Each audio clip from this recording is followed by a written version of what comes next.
Hai everyone, apa kabarnya? Semoga semua dalam kondisi sehat ya. Jadi jumpa lagi di kelas algoritma.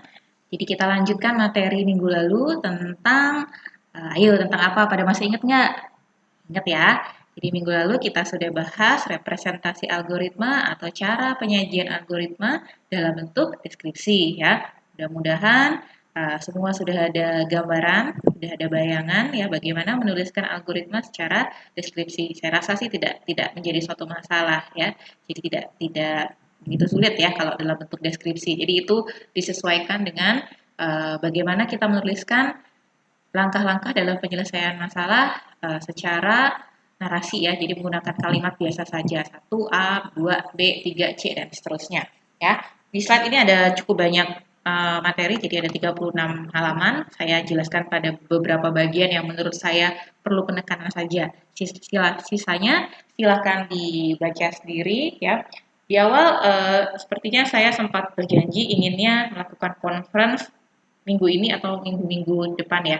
Pengennya sih minggu ini kan seperti itu. Cuma saya mohon maaf sekali di minggu ini ternyata ada schedule yang tiba-tiba di assign ke saya. Jadi seminggu ini saya ada full day workshop dari pagi jam 8 sampai mungkin menjelang maghrib. Jadi mohon maaf, conference belum bisa saya lakukan di minggu ini ya. Mudah-mudahan di minggu-minggu depan kita bisa lakukan conference tidak terbatas hanya 4 kali sesuai dengan imbauan dari universitas.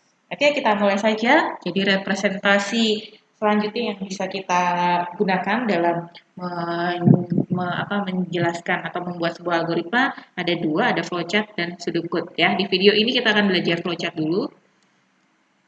Nah, flowchart ya seperti yang sudah sempat saya singgung sepertinya minggu lalu ya. Kalau flowchart itu kita akan familiar dengan yang namanya bentuk diagram ya. Ada bentuk-bentuk diagramnya kurang lebih seperti ini. Ada bentuk-bentuknya, ada bentuk elips, ada bentuk persegi panjang, ada bentuk diamond ya, dan seterusnya. Ya, jadi kalau secara definisi flowchart adalah gambaran dalam bentuk diagram alir dari algoritma-algoritma dalam suatu program yang menyatakan arah alur program tersebut. Ya, secara simpel saja, sebenarnya flowchart ya sama aja kayak kemarin buat telur gitu ya. Jadi buat telur itu juga bisa kok kalian buat dalam bentuk flowchart ya. Cuma di sini ya bentuknya penggambarannya sudah menggunakan bentuk-bentuk seperti ini. Ya, bentuk-bentuk ini punya makna tersendiri. Maknanya apa nanti kita kupas sedikit di sini. Nah, jadi karena sudah ada makna, jadi kotak ini adalah proses ya. Proses itu seperti apa? Ya itu ini sudah diketahui oleh seluruh orang yang membaca algoritma ya. Jadi diharapkan ketika menemukan bentuk ini ya sudah tahu oh ini adalah proses. Isinya apa? Biasanya berupa komputasi dan lain sebagainya ya. Jadi ini akan meminimalkan yang namanya ambigu karena bentuk-bentuk ini sudah disepakati satu dunia ini. Nah, flowchart system ya, kita langsung saja ke flowchart program ya. Ini akan kita pakai ya, flowchart program ya. Jadi ini adalah bentuk-bentuk yang harus kalian mulai ketahui ya. Jadi bentuk seperti ini ya, elips ya atau apalah ini bentuknya ya. Ini namanya terminator. Terminator itu fungsinya apa? Untuk memulai dan mengakhiri sebuah program. Jadi di dalam terminator ini biasanya akan ada kata mulai ya dan untuk mengakhirinya ada kata selesai. Oke, lalu ada yang namanya flow ya atau garis alir. Ya, jadi ini adalah arah aliran dari program. Jadi misalkan ini langkah pertama start ya, untuk ke langkah berikutnya itu harus disambungkan dengan yang namanya flow. Nanti ada contohnya ya. Lalu ada preparation. Ini adalah proses inisialisasi atau pemberian harga awal. Ya, jadi ini untuk memberikan sebuah nilai awal pada sebuah proses ya. Kalau simpelnya contoh paling sederhana yang bisa saya contohkan sini adalah pemberian nilai awal pada variabel pi. Pada tahu kan ya pi itu apa ya? Pi kan biasanya pi itu kan kalau kita langsung suruh misalkan yang pakai pi itu apa? Lingkaran ya. Jadi misalkan 2 sama dengan pi r kuadrat ya. Si program kan nggak tahu pi itu berapa. Walaupun kita selaku orang yang sudah belajar matematika ngerti kan kalau pi itu adalah 3,14 atau 22/7. Si program kan nggak ngerti tuh pi itu nilainya sekian. Jadi kita bisa gunakan preparation untuk memberikan nilai pi adalah 3,14. Ini proses. ya, proses. Proses itu ya biasanya akan terkait erat dengan yang namanya komputasi. Ya, proses perhitungan, proses pengolahan data dan seterusnya. Ya. Nah, ini ada namanya input atau output. Jadi input ini adalah tempat memasukkan data ya yang akan diolah ya. Bentuk ini juga akan menjadi tempat data yang telah diolah atau informasi yang sudah diolah dari proses pada flowchart ya. Nanti mungkin dengan contoh akan lebih tergambar ya. Diterima saja dulu ya lambang-lambang ini. Lalu ini yang ada persegi panjang lalu tapi ada garisnya ini adalah predefined proses atau sub program ya.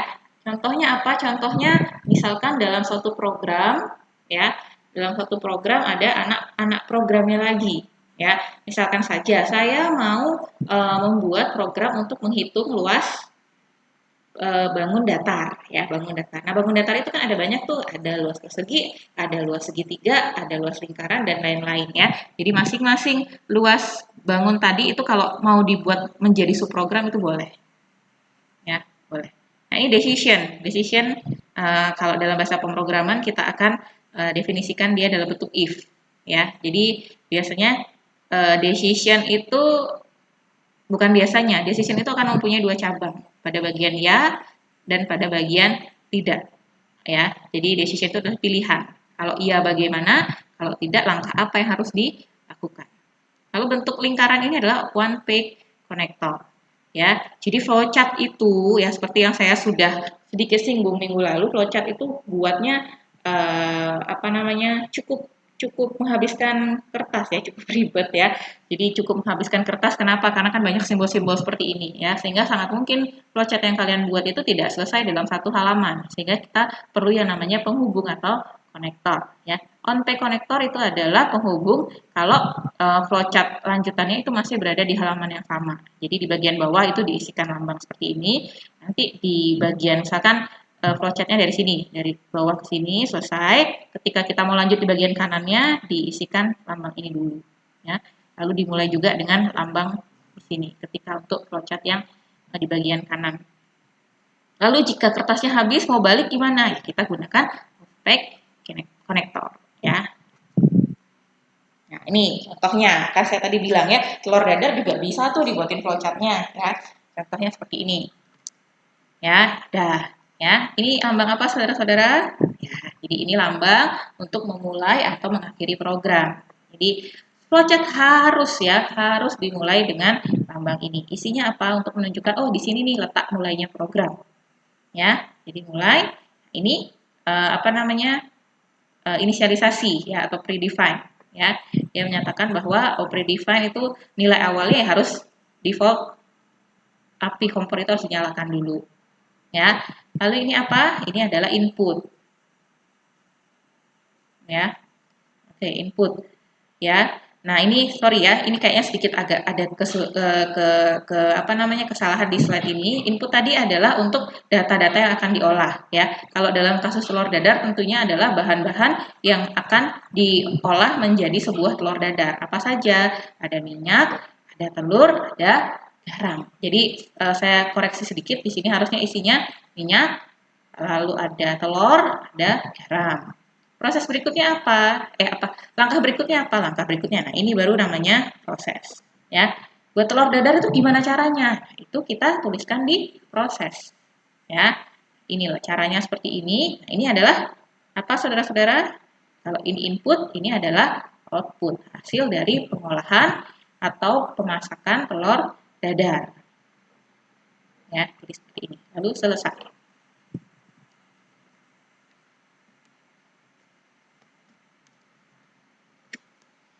Nah, jadi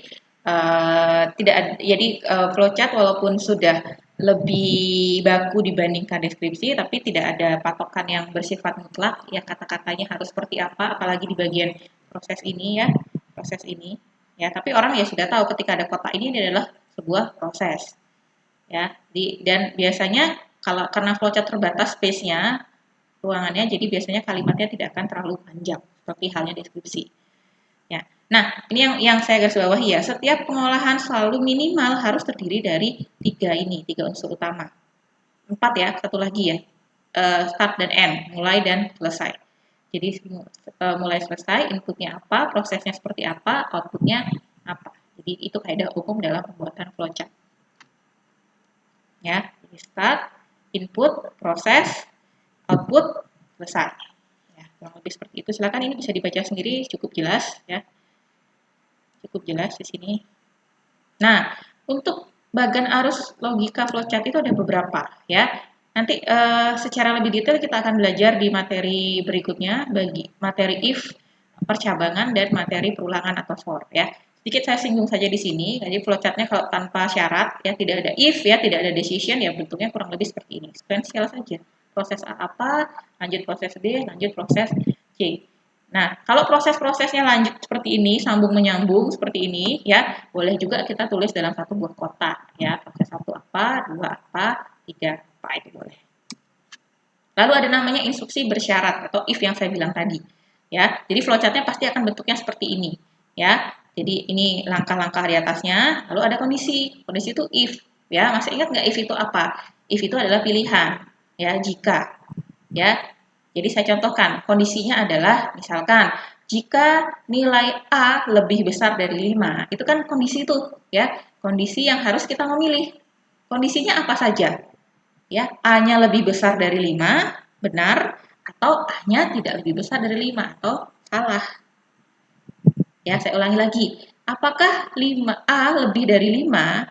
Jika nilai A tersebut lebih dari 5, maka dia akan mengalir ke sini. Ini tidak akan dikerjakan.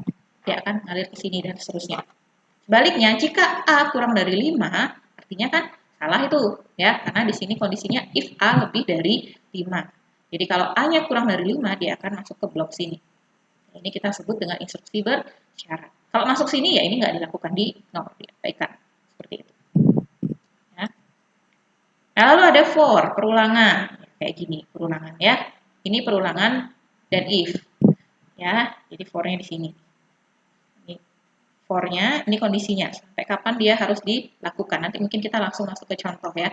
Atau mungkin nanti saya minta kalian yang latihan buat contohnya sendiri. Ya, secara teori seperti ini. Jadi pengulangan itu ya sebuah instruksi yang dilakukan berulang-ulang. Ya, jadi pasti ada suatu kondisi. Sampai kapan sih itu diulang? Itu kondisinya ditulis di sini. Sama juga ya. Kalau benar seperti ini, ya kalau benar dan ya biasanya kondisinya kalau benar aja maka dia akan melakukan perulangan. Kalau salah ya sudah tidak dilakukan lagi. Ya, proses ini tidak akan dilakukan lagi. Nah, ini ada beberapa contoh ya. Contoh penulisan algoritma dalam bentuk flowchart ya. Oke, saya contohkan satu saja, sisanya silahkan kalian bisa pelajari sendiri ya. Jadi misalkan buat algoritma untuk mencari rata-rata dari 3 bilangan yang diinputkan. Ya, start ya, kita mulai. Inputnya apa? Kan tadi kita mau melakukan rata-rata, menghitung rata-rata dari 3 bilangan. Berarti kan harus ada 3 bilangan dong ya. Karena 3 bilangan tersebut ya akan kita cari rata-ratanya. Maka kita bisa simpulkan bahwa input atau data yang akan diolah adalah bilangan 1, 2, dan 3. Atau bilangan A, B, dan C. Jadi inputnya seperti ini. Hitung rata-rata gimana? Ya, kan tambahkan ketiga bilangan lalu dibagi 3 kan gitu ya. Jadi di sini jumlah sama dengan A tambah B ya, rata-rata adalah jumlah dibagi 3 atau ini dijadikan 1 ya tidak masalah juga. Ya, tidak terpaku ya harus gini enggak ya. Kalau kalian mau jumlah sama dengan A plus B plus C per 3 ya. Ya silahkan. Tapi yang harus kalian perhatikan adalah nama variabel yang akan dicetak sebagai output. Ya, di sini yang menulis apa yang menyimpan apa namanya nilai rata-rata yang mana? Rata-rata kan ya, bukan jumlah. Jadi yang harus ditampilkan dalam output itu adalah variabel rata. Jangan sampai variabel jumlah. Dan seterusnya, slide juga akan saya upload di ilmu. Silahkan untuk contoh-contoh yang lain atau materi-materi yang lain, silahkan kalian baca sendiri di sini. Ya, silahkan setelah menonton video ini lanjutkan ke video berikutnya tentang pseudocode ya, sedikit lagi ya. Mungkin itu saja, kita berjumpa di video berikutnya, video tentang pseudocode. Terima kasih.